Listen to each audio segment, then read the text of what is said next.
What's up, everybody?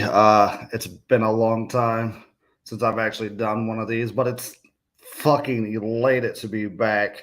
The Chiefs have won today versus the Rams 26 to 10, in which was a game that probably wasn't the most entertaining game by far. That I think that this was a potential that we could have possibly seen the Chiefs absolutely blow out the Rams, and since that we couldn't push it in other than those two touchdowns into the end zone, that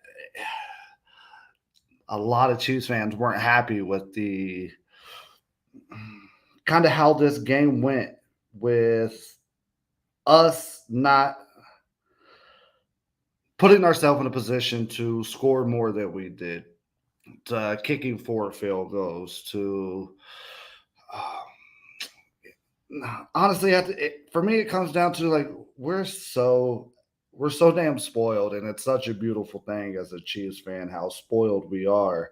Um, that when you have a 16-point victory versus a team like the Rams, I know that their offense isn't shit, and our defense did exactly what they were supposed to do.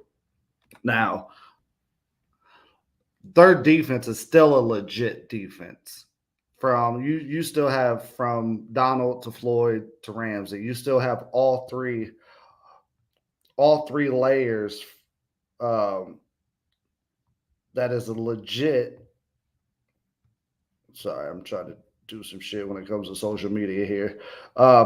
You still have all three layers back there, and how good that the the defense is. I feel like it should be respected that you still put up 26 points against a defense like that.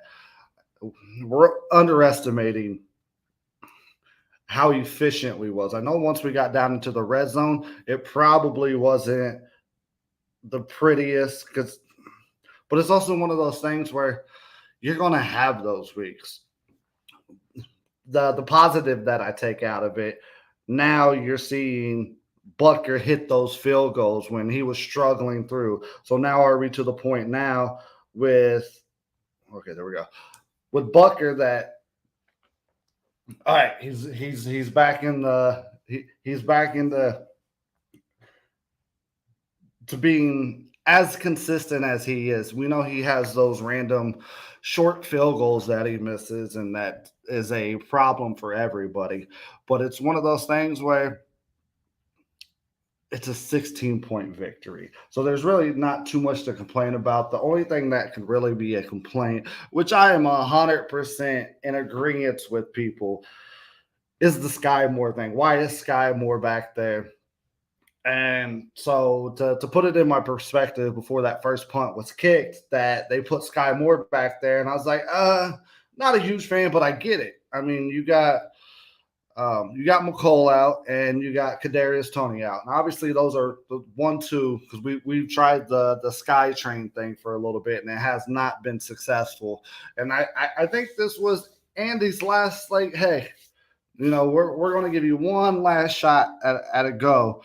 And obviously, it's something that it didn't work out. It didn't work out. But I get where Andy was going with this, because if you think about it, this is something that we do with a lot of our young receivers that we think have potential in the open field. We did it with Tyreek. We did it with McCole. So it's kind of like that these young guys, that's the progression of what we do with these wide receivers, that you're going to slot Sky Moore in there. So unfortunately, I think he's more of a pure wide receiver. So it's a situation where it's very frustrating when he goes back there and he absolutely muffs punts. I think it's his third muff punt returning kicks now. So it's one of those things where I get it. It's absolutely frustrating, but playmaking wise, he's probably the best option for this particular day. And but there also comes a situation where that, hey, we need a guy back here who can just catch the damn ball. And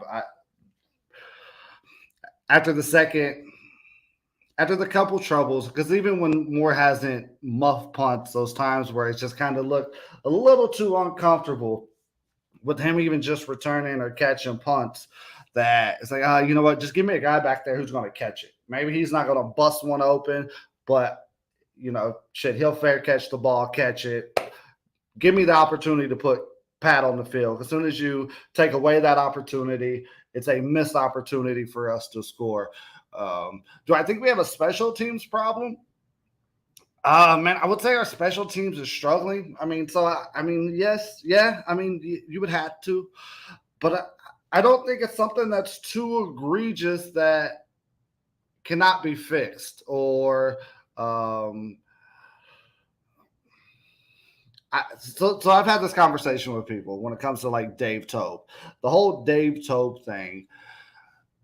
Up until this year, when we've had our problems, dude is an absolute fucking saint. Like everything he hits has been gold as far as our coverage unit, punters, kickers, the returners that we have back there. It's been absolute gold as far as a special teams coach when it comes to Dave Tope. Now, I know this year has been a struggle, but I've had conversations where people saying that we need to let Dave Tope go, and this is that's kind of where people lose me in the debate of their conversation of what the Chiefs need to do to get better. Once you start talking about firing people who's had absolute success everywhere that they've went, Dave Tope is he might be the top 5 special teams coaches of all time based on all the places that he has been. Special teams has been one of the his unit has been one of the top cores, no matter when all the way back to Chicago with Devin Hester. Now, is it an issue if we went into this week or next week against Cincinnati and they're willing to try Sky Moore out there again? All right, now we're just not being smart. We're not protecting the program, and the football is the program. So if we're going to push Sky Moore back there one more time, it's going to be a situation where it will be costly. We're at the part of the season now where it's no longer we have the availability to, hey, let's try some stuff out with some of these younger players.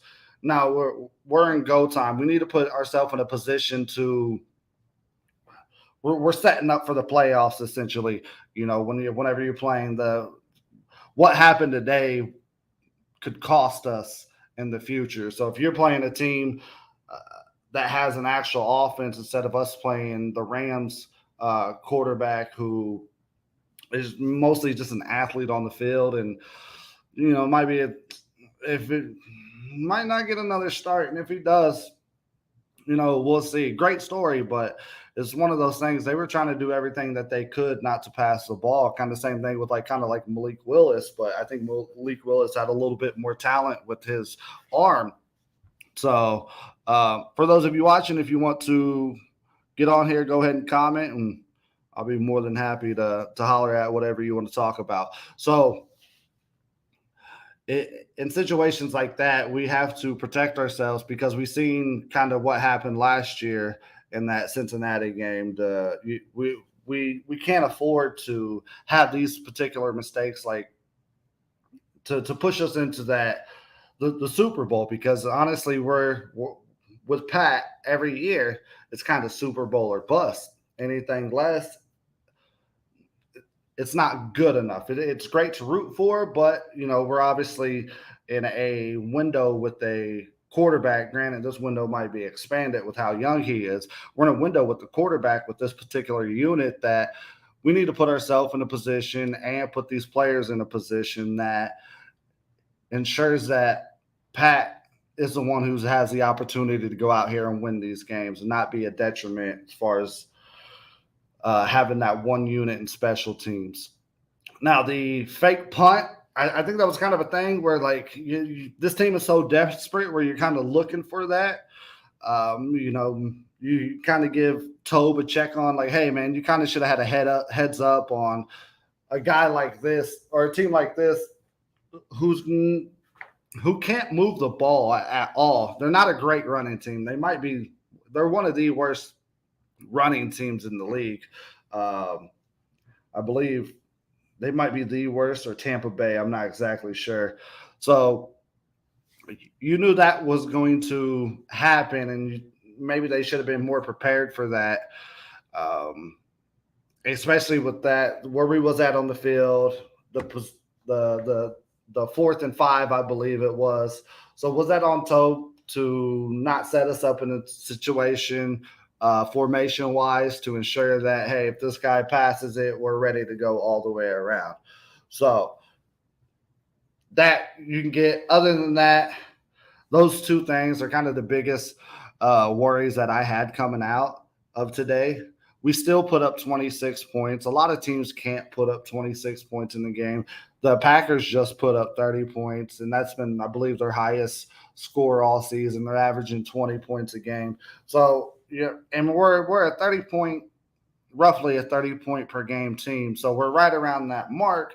I know that we had missed opportunities this week to not punch the ball in.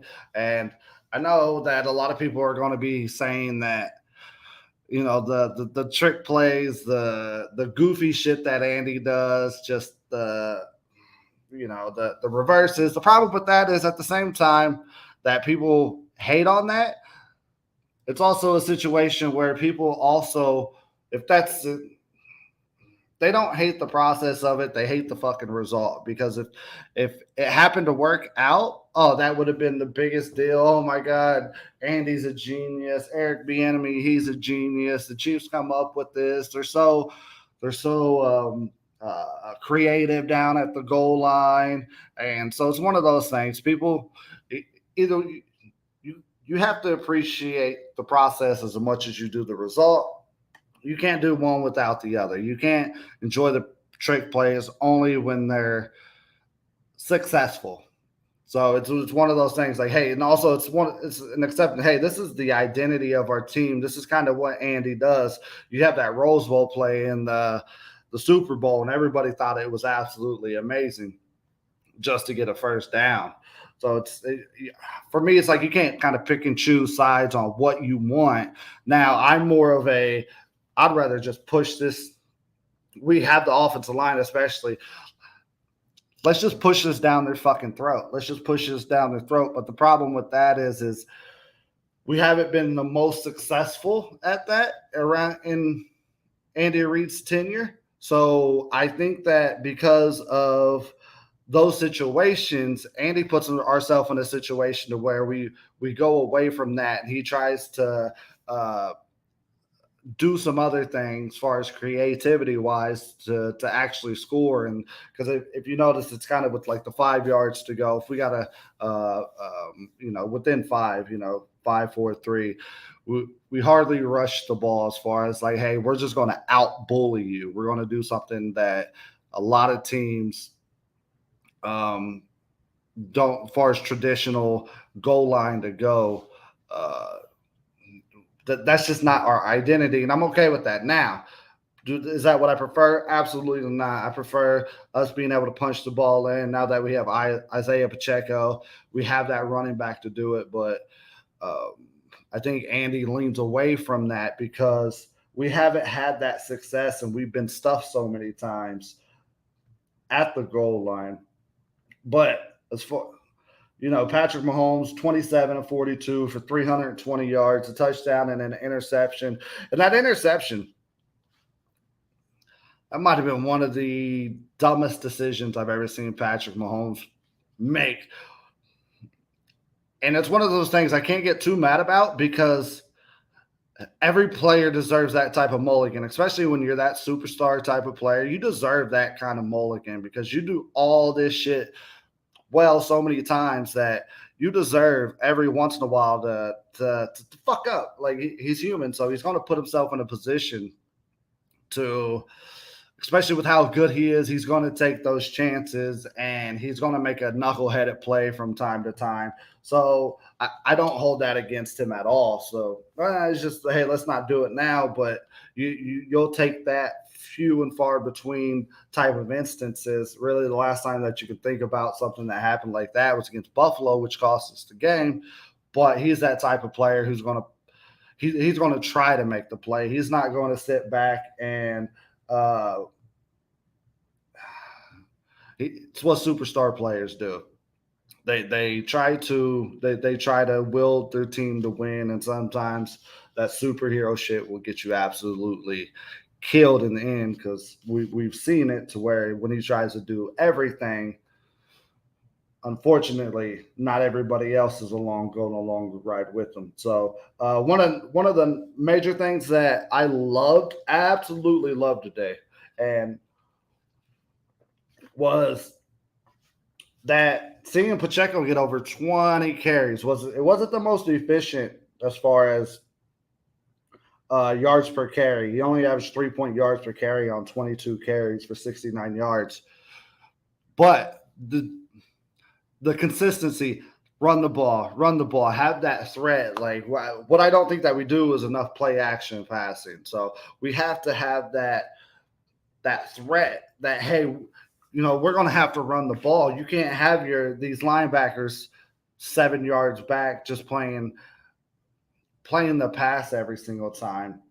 So the fact that I think that Andy's put one player in a position to say, hey, this is our guy. And I think that's been a lot of Chiefs fans where I know it's definitely been me.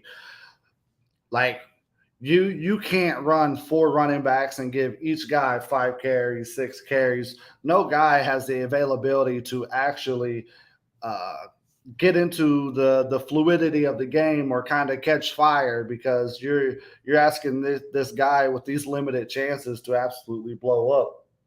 So giving a player like Pacheco the 22 carries, the availability to break something or be able to continuously run that and have that run as a threat, man, it just adds another dynamic to this offense in which what I think that we've really been missing for really, I mean, since Kareem Hunt to having the availability, hey, we're going to run this 20 times. Even the Super Bowl year, we wasn't a threat like, hey, let's run the ball. If we had a running back go over 100 yards, it's because he bust 40, 50 yard 50-yard run with Damian Williams. And it's kind of like that's not those types of guys to consistently do that. Give me the guy who gets you 4 yards each time, that rock guy that is able to just kind of carry the load as a running back. And I really like seeing – I was a huge fan of the signing, and I get why he hasn't played, but finally seeing Ronald Jones on the field, man, he's a guy who runs – like we thought Pacheco ran mad. Ronald Jones was ready to just punch somebody in the face with the crown of his helmet and just trying to run through somebody on that 22-yard catch. How he ended the play, that was probably my favorite part. It's just that he didn't go out of bounds. No, he's trying to push through that guy and say, hey, like I'm going to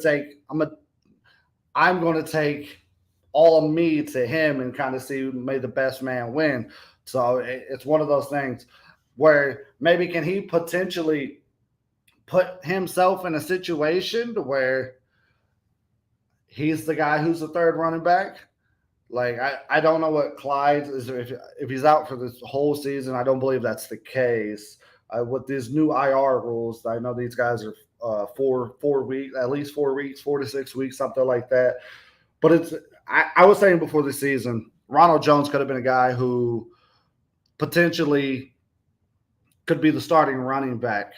Now, I was bullish on the Pacheco thing. Everybody was on that train. And I'm a little more skeptical about, especially like rookies and 7th round, and to see a guy make that jump. I'm not against giving guys that opportunity, especially when you have a guy like Andy Reid calling the shots and he's saying, yeah, this dude is definitely the one to go with. Hey, I'm with it. I get it.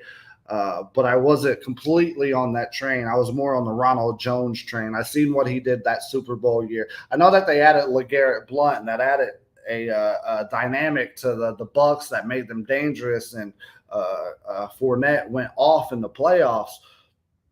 But people forget that majority of that year, that was Ronald Jones just absolutely punching people in the mouth. And if you look at it now, the Bucks haven't had that running game since. Fournette's a very good running back, but they don't have that old school smash mouth, the availability to punch it down somebody's throat. That I think what the Bucks are missing, especially with a quarterback like Brady, who is a absolute wizard. And when you have the availability to give him a play action pass, a running game is so important. So the fact that I love seeing Ronald Jones out there finally, once again, Patrick absolutely just dispersing the ball everywhere. When these quarterbacks say that, hey, everybody, it's going to be a little bit of everybody every week. I mean, obviously Kelsey's always going to get his, but he's absolutely right. So for the fact that he got 320 yards passing and then not one receiver had more than 60 yards receiving, Kelsey had 4 for 57. Valdez Scantling had 4 for 56, and that's your top two receivers. And then you kind of nickel and dime. I won't even say nickel and dime, but you spread it out between 8 other receivers to give you that other 200 yards. Man, it's what we're watching here is an absolute. I don't know if we'll like we said this with his 50 touchdown, 4,000 yard season, 5,000 yard season. I can't remember if he had 5,000 yards, but when he had that 50 touchdown season, I just told people, man, I don't know if you can like see something better than this. I know that we're not getting the explosive plays like we was his first year starting, but man, we're definitely what I he's so much more proficient and so meticulous and absolutely carving people up, and the emergence of all of his weapons that he actually uses. I mean, how we use three tight ends and how we go every bit of 4 wide receivers deep. Man, it's something that I don't think I've seen before to like this magnitude, to where literally everybody's a very solid option from Juju, Scantling. Scantling had he's probably the one with the kind of scares me. Hardman is great for the role that Andy has put him in, and the fact that they use him um, as that speed guy, over the top guy, is kind of unfortunately got hurt, but I think they was using McCole perfectly this year to bring a guy in like Watson, who has been, maybe last year he could potentially be your number two best wide receiver, Tyreek, and then because you have Pringle and I mean Hardman. I think we was wanting him to be, but as far as that possession receiver, we didn't have that last year other than Kelsey. I'm talking pure receivers to now we're running so deep, and then you have a guy like Sky Moore who's finally coming on, which was great to see that even with him struggling in the punt return game, that he is he's starting to get his opportunities, and he's getting more consistent at that wide receivers position, and Pat's looking for him, and he's looking really good, and it looks like he just kind of has to eat his time now as far as the depth that he is on this particular roster.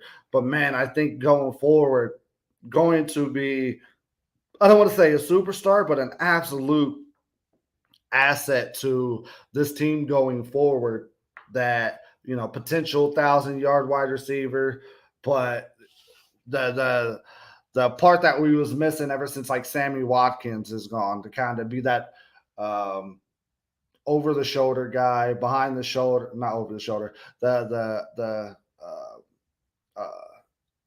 the back shoulder guy, and just stuff like that. So I'm absolutely loving how that we've put this wide receiver crew together, and how Pat has been dispersing it to everybody, wide receivers, tight ends, running backs, and it doesn't matter who is out there. He's making the smart play. most of the 99 out of 100%, 99 out of 100 times that Pat is actually getting us in the situation to be successful, move the ball down the field, and put us in scoring opportunities. Even though we may not score a touchdown every time, man, give me a field goal. If we, I'd take three more than I would zero. So, and we're always on the other side of that team's 50. We're almost always getting a first down. We're hardly getting any 3-and-outs every time that the offense is on the field. So, and also, and like true to switch to the defense in true Steve Spagnuolo fashion, the improvements that the defense has made from the beginning of the season to now that we're getting a pass rush that where I don't think I know we got a couple turnovers today, but we're starting to push that turnover limit to more to where we're getting around the ball for we haven't had maybe since Matthew and his first season with the Chiefs.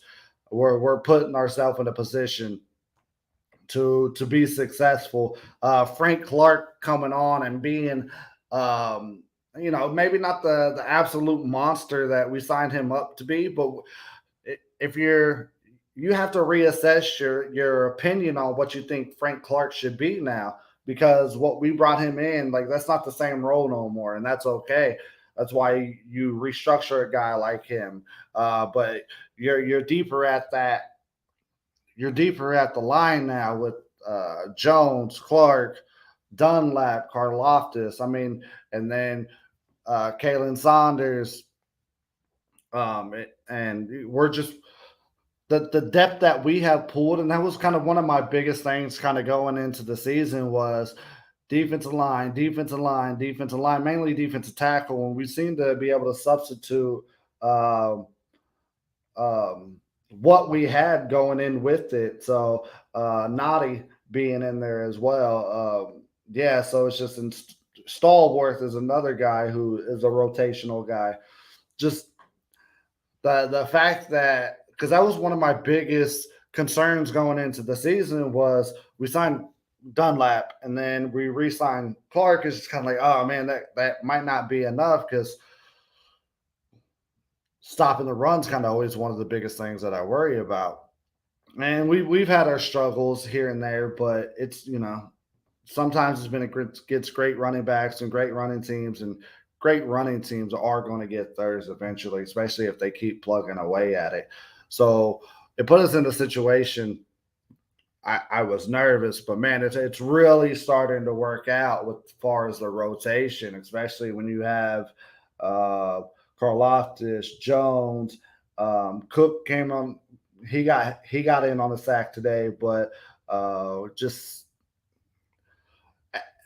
we look like we're more cohesive as a defensive line, and that it gives us the availability, because we have played pretty well at the line, that now we have the opportunity to play all these young players.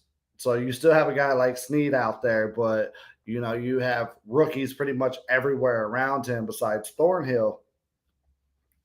In which Thornhill hurt, so you had Cook out there today with them. So having that line, and then now we have the opportunity to have all these rookies come in and be able to get playing time, and where they started at the beginning of the season to where they're at now, and to the experience that they have gained once they get to the end of the season. It's really it's nice seeing this particular team flourish from each position group. Granted, if somebody had the biggest worry, obviously it's going to be special teams. That's definitely my biggest worry as well. But overall, man, I mean, you can't. Today's game, I hope people just like don't nitpick. I know there's some things that need to be cleaned up. The special teams thing, the Sky Moore thing, that needs to be cleaned up. The red zone. I feel confident with Andy in the red zone. We've been spectacular in the red zone this season, so I don't really think that it's something to be too worried about, especially when you still put up 26 points, had a 437 total yards.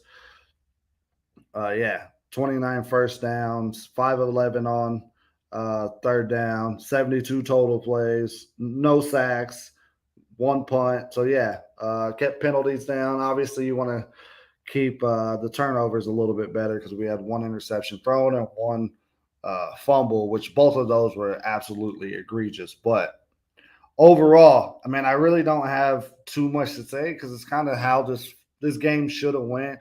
Yes, we should have probably won 40-10, like, but overall, everybody did their part. So, and we were a 15-point favorite, I believe it was by the end of it, and we still end up covering the spread. Anytime you can beat a team, especially with that kind of defense in the NFL, you'll always take a 16-point lead. Granted, another Rams suck, their offense sucks, but we did what we were supposed to do for against that particular team. So, all right, I'm gonna hit up the rest of the NFL real quick as far as kind of the thoughts that I have going into to Monday night. Let me see here scores.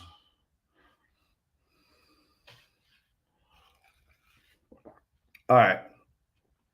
So obviously the Thanksgiving. Man, let's start with this. Happy Thanksgiving, belated Thanksgiving to everybody. But this might have been the best Thanksgiving football that I can remember in a long, long, long, long time. That Patriots Vikings game was entertaining.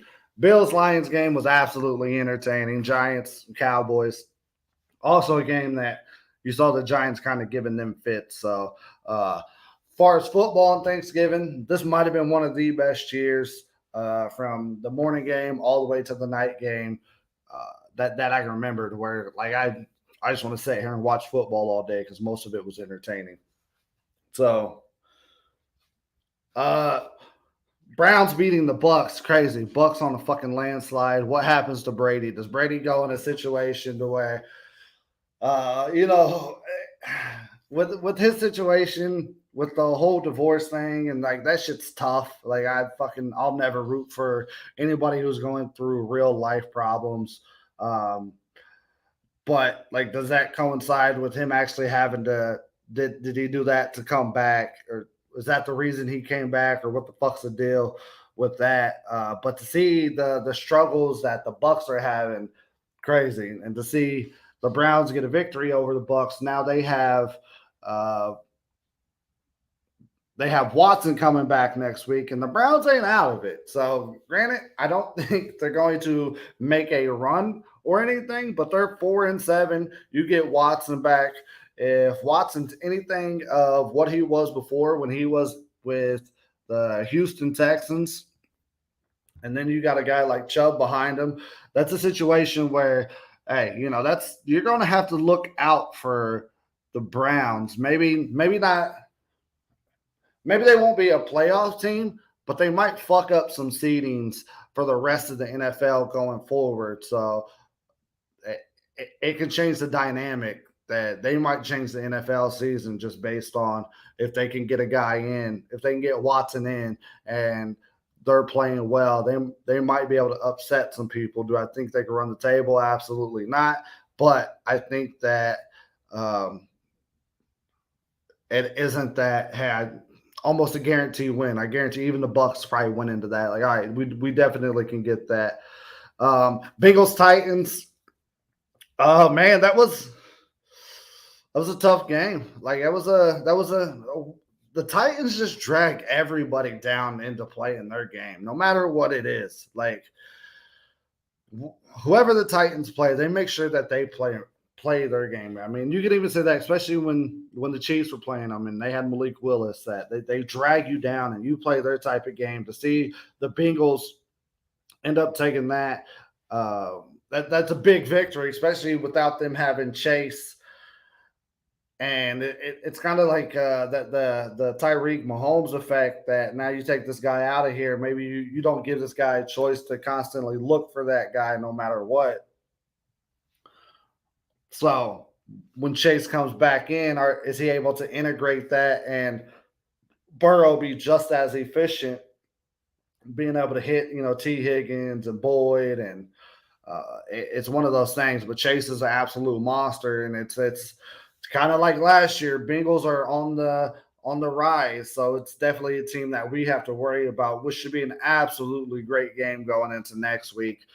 But good win for the Bengals to win over the Titans. The Titans are always a tough out. Dolphins 30-15 over Texans. That was an absolute ass kicking. It was 30-0 at the half. You can definitely tell the Dolphins just let their brakes off that game.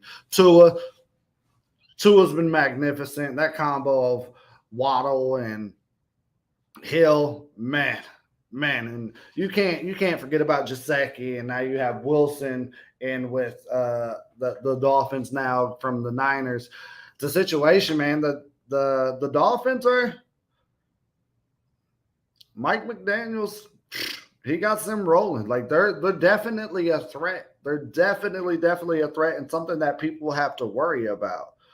So going forward, it's one of those things. Like I really don't want to see that team in the playoffs. I mean, it would be fun to watch, but it's like that team scares the absolute fucking shit out of me. So, Jets Bears. Jets looks like they actually have a fucking quarterback with Mike White in there. And for me, this would have to be the end of Zach. I don't know, MILF guy. I don't know. But damn, my head is just running empty. But this would have to pretty much look like the beginning of the end of that, right? Like I don't see the Jets kind of moving back to that to with the offensive production that they had today that they haven't had all week or all year, I should say, with why is that guy's name fucking blanking me right now? So, but Jets are coming on strong. If their quarterback can have any type of efficiency, that they might be one of those teams that get a victory in the playoffs. I don't think they're a Super Bowl contender, but there's always that team in the playoffs that either they push a team to the limit or they upset them. And it's the Jets defense is something that people should be worried about. Falcons Commanders. I mean, Commanders they're a good, solid team. Heineke, he's going to put them in a position not to lose. Now he will have his turnovers, and I think that once you get into the meat of if they make the postseason, you'll kind of see Heineke's deficiencies. He's going to be a quarterback that I think that they're always kind of looking to replace, like whatever organization that he's going to be with, and the Commanders might extend him because he's stepped in and won this year. But it's a situation where I think Heineke is one of those guys where he's always going to be looked to be replaced to get that bigger, better guy that can lead that offense because he's not a top tier guy. He's a very solid guy. Panthers and Broncos, man. The craziest shit this season with the fucking Broncos.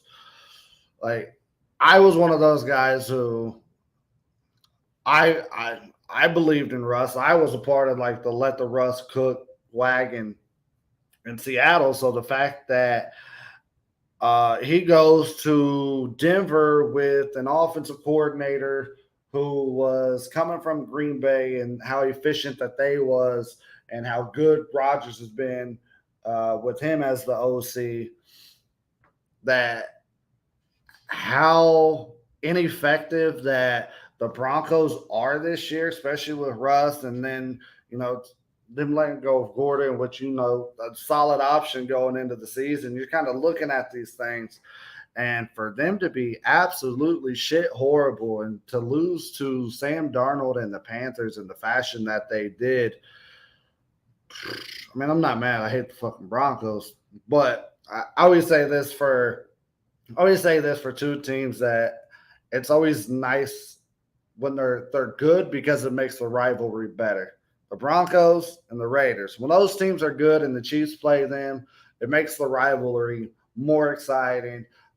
Arrowhead more pumped up, the city pumped up. We all got those dipshit Raider fans. We got those dipshit Bronco fans that are our friends, and we're just like, I don't know why you're friends of a team of a city you've never been to, but all right, we'll let you ride with that, I guess. So as much as like I don't mind the Broncos sucking, I do. It's more enjoyable when the rivalry is up and like we're going against those teams. Chargers, no one gives a fuck about the Chargers. No one gives a fuck about the Chargers. Ravens, Jags, man. What the fuck is going on with the Ravens this year? They cannot hold a lead to save their damn life. The fact that they keep losing the games in the fashion that they're losing them, man, it's a situation to where, like, for Lamar, man, I'm not even putting this on Lamar. Lamar's played well this year. They just have not – they haven't closed. Their defense has not been in a – the defense has been put in situations to where all they got to do is get a stop to win the game, and they don't ever stop. Andrew says, Shorty says, because they lost their identity, they were past the first team instead of one person, at least some physical downhill. Now they just suck. Man, see, and that's kind of the thing with the Ravens. That's what I'm assuming you're talking about, Shorty. Past first team. Yeah, I got you. You're right. So, like with the Ravens, man, I think that's they've turned into an identity of being wanting to be a finesse team. And I think that they should be that old school, let's run the fucking ball down their throat. Lamar MVP season. Let's just bust them in the fucking mouth, and let's continue to bust them in the mouth. Not only do that, that's time of possession. Now you're keeping the other team off the field. That helps the Ravens defense. So to see the Ravens implode the way that they are, that it blows my mind, like how many double-digit leads that they have lost consistently over the course of a season, man. And like it's getting to the point where it is shit. It's getting to the point where it's they're 7-4, so I try not to. I don't want people to overreact too much because they're still 7-4, 3 games over 500, and what we see the Ravens this week and the Bengals, it's kind of either records are similar or the same. I can't remember, but I think they're both 7-4. Just kind of how we see both teams. The Bengals on the rise and the Ravens on the decline. It's still too early. I think the Ravens can kind of get it corrected and still be a force. So I agree. The Bengals are absolutely making a push, but I don't want people to get too far ahead, man, and just kind of discard the Ravens. Look, man, like they could possibly look at the Ravens, man. They could possibly be undefeated this year. Like, if they didn't have these tumultuous shit happen to them, they could possibly be undefeated. And the whole narrative of the Ravens are completely different this year. But those 4 losses that they've had and the fashions in which they have had them, it's been tough for people to get on that train. And that's what I was saying when I was talking about the Bengals making a push. Because they started out 0-2 and they've won their last 7 of their last 9. So they're definitely making a push, and it seems to coincide with kind of the Super Bowl team last year. It's kind of working the same way. Okay. See, that's Dolphins are a big threat to the Chiefs. Man, that's kind of where I'm. If you're asking me the team that scares me the most, that's me. Like the Dolphins scare me more than the Bills do. The Bills are a very good team, but how efficient Tua has been and how good of a running game Miami has, that scares the shit out of me. A team that can run the ball in the playoffs, those are the teams that scare the shit out of me. Buffalo, Josh Allen is the running game, so they necessarily don't. Not that they don't scare me. They definitely beat the Chiefs. They beat us earlier, so it's not that they can't beat us, but the Dolphins are the team that they're peaking. If you're going to give me Chiefs at 1, you can put me Dolphins at 2 as far as the tiers that I see the AFC right now. And that's definitely the team to be worried about. Yeah, it's pretty scary though to think about the Bengals when you compare them to last year's Bengals. That's my point. Yeah, that's for sure. Uh, so now it's one of those things that if the Bengals kind of keep on this upward trajectory, um, now it's kind of that's another scary team because now you put Joe Mixon. I know he was out, I believe, with a concussion today, but now you put him into the mix, and that's a complete offense, and they have a revamped offensive line that looks so much better this year, especially the as we get more into the year. That the Bengals might like obviously everybody said, Bills are the Super Bowl favorite, which I was like, hey, come fuck down. But it's definitely one of those things where people get tired of the same team winning. So I get why that becomes a narrative. And also, like Josh Allen's, he's a baller. But to think that that's the case still, and it's not the Dolphins, and it's not Cincinnati pushing on the heels of passing kind of that tier of the Bills is kind of like how we see these teams going into the playoffs. Man, it's definitely it's it's going to be a situation where I think the Chiefs are the favorite, but I think anybody can come out of that AFC bracket and win. The well, even if Jets make playoffs, I'm not worried about them kind of making a run. But the Dolphins, Bills, I think Titans are somebody that people should worry about. Just because, like I said, they drag everybody down into their game. So the Bengals, obviously, with that, the Dolphins. So we're putting ourselves in a situation to where like these playoffs are going to be super interesting. It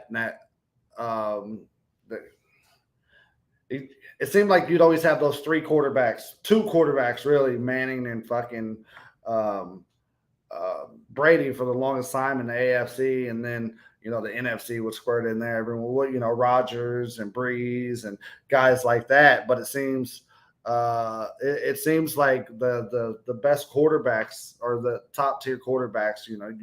A top 10 is actually a top 10 as far as there's not a huge drop off. Who has the best overall defense in the AFC? Man, who am I most afraid of in the so I know statistically, I believe Buffalo's the number one, but with them having Von Miller out, and you've seen holes in their games to where people have taken advantage of, uh, them. Man, that one's kind of tough. It's such an offensive heavy game. Off the top of my head, shit, who the fuck defense scares me? I mean, the Chargers should have been one, but they couldn't stay healthy, and they've been really one of the worst statistically. I believe they're one of the worst teams. I might be wrong on that. So, man, I'm not sure. It's all defensively. I mean, Titans. I would say that the way that the Titans play, man, that's the defense that probably scares me the most because they make it absolutely mucky. The way that the both offense and defense kind of plays off of each other, that might be the one side that kind of scares me the most because they're so efficient and they're so nasty as a team. That might be the team that defensive wise, I don't know what the numbers are that I don't know what the numbers are, but that defense might scare me the most as far as who the Chiefs may potentially play that can hold them to in the teens game, which we know that's not what the Chiefs want. So, on that note, folks, it's been fun. It's been too fucking long since I've done one of these. I know it's been 6, 7 months, but this is what happens when you work overnights and all you do is work for a living. So I will. I'm definitely going to be trying to get more into this. I can't see that one. I'm definitely going to be trying to be more consistent with this. Sunday nights might be my best night, so stay tuned. We'll definitely. I'll have to figure that out from here, but I'm going to be trying to put in at least one a week from here on out. Other than that, everybody who tuned in, appreciate y'all. We'll check you next time.